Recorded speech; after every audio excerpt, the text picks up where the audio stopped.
Lose a top Trump administration post, become ambassador. The new trend explained. National Security Advisor Mike Waltz was nominated as United Nations ambassador after he mistakenly added a journalist to a Signal chat discussing military plans. U.S. President Donald Trump tapped IRS Commissioner Billy Long to be his ambassador to Iceland after Long contradicted the administration's messaging in his less than 2 months in the job. Trump last weekend named State Department spokesperson Tammy Bruce as deputy representative to the UN after she struggled to gel with Secretary of State Marco Rubio's close-knit team. The new appointments can be viewed as consolation prizes for leaving a high-profile post in the Trump administration following rocky tenures, the Associated Press highlighted in its report. Breaking with the reality TV show that helped make Trump a household name, the president is not telling his top appointees you're fired, but instead offering them another way to stay in his administration. It's not like The Apprentice, said John Bolton, another former Trump national security advisor, who has since become a Trump critic. During his first White House tenure, Trump was new to politics, made many staffing picks based on others' recommendations, and saw heavy staff turnover. Trump has stocked his second administration with proven boosters, which has meant fewer high-profile departures. Still, those leaving often are the subject of effusive praise and kept in Trump's political orbit, potentially preventing them from becoming critics who can criticize him on TV, something that didn't happen to a long list of former first-term officials. Ambassadors serve at the pleasure of the president, and Trump can nominate anyone he likes, though many ultimately require Senate confirmation.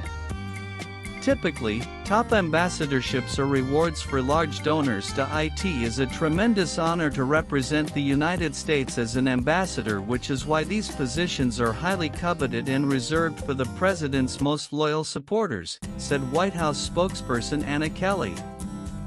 Mike Waltz, Billy Long and Tammy Bruce are great patriots who believe strongly in the America First agenda, and the president trusts them fully to advance his foreign policy goals. Waltz's days appeared numbered after the Atlantic editor-in-chief Jeffrey Goldberg revealed in March that Waltz had added him to a private text chain on an encrypted messaging app that was used to discuss planning for a military operation against Houthi militants in Yemen. Trump initially expressed support for Waltz, downplaying the incident as a glitch. Roughly 5 weeks later, the president announced Waltz would be leaving, but not for good. He portrayed the job change as a cause for celebration. From his time in uniform on the battlefield, in Congress, and as my national security advisor, Mike Waltz has worked hard to put our nation's interests first, Trump posted in announcing Waltz's move on May 1st. I know he will do the same in his new role. Vice President J.D. Vance also pushed back on insinuations that Waltz had been ousted. The media wants to frame this as a firing. Donald Trump has fired a lot of people, Vance said in an interview with Bret Baier of Fox News Channel.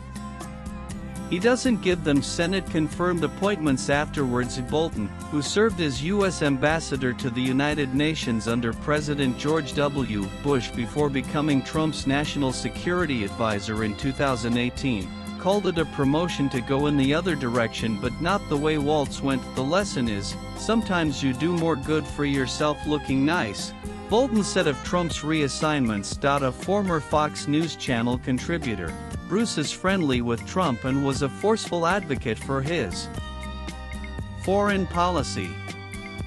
Over the course of her roughly 6 months as spokesperson, she reduced the frequency of State Department briefings with reporters from 4 or 5 days a week to 2. But Bruce had also begun to frequently decline to respond to queries on the effectiveness, substantiveness, or consistency of the administration's approaches to the Middle East, Russia's war in Ukraine, and other global hotspots.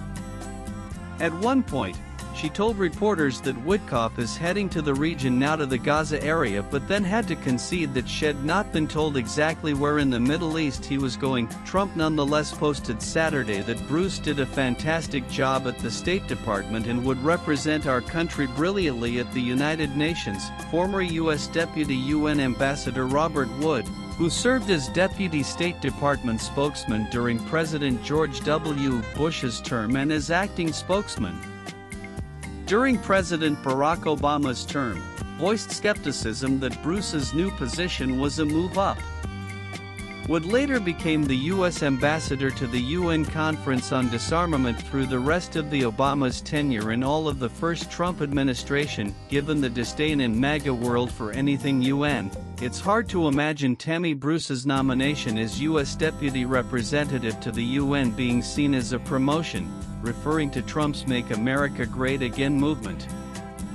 During her final State Department briefing on Tuesday, Bruce said Trump's announcing that he wanted her in a new role was a surprise, but called the decision especially moving as it allows me to continue serving the State Department, to which I'm now quite attached. Then there's Long, a former Republican Missouri congressman, who was the shortest tenured IRS commissioner confirmed by the Senate since the position was created in 1862.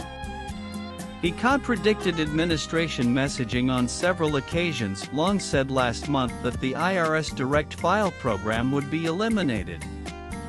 An IRS spokesperson later indicated that it wouldn't be, noting requirements in the tax and spending law Trump has championed.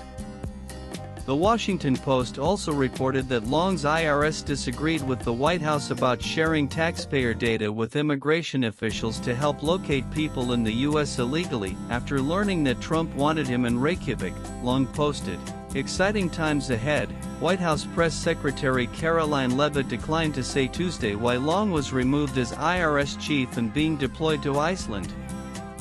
"The president loves Billy Long and he thinks he can serve the administration well in this position," she said. The soft landings aren't always heralded by Trump. A former television commentator Morgan Ortagus, who was a State Department spokesperson during Trump's first term, is now a special advisor to the United Nations after serving as deputy envoy to the Middle East under Steve Witkoff. Trump foresaw that Ortagus might not be a good fit. He posted in January, while announcing her as Witkoff's deputy, that Morgan fought me for 3 years, but hopefully has learned her lesson. These things usually don't work out, but she has strong Republican support, and I'm not doing this for me, I'm doing it for them, Trump added. Let's see what happens. A swipe left for next video. Ortagus lasted less than 6 months in.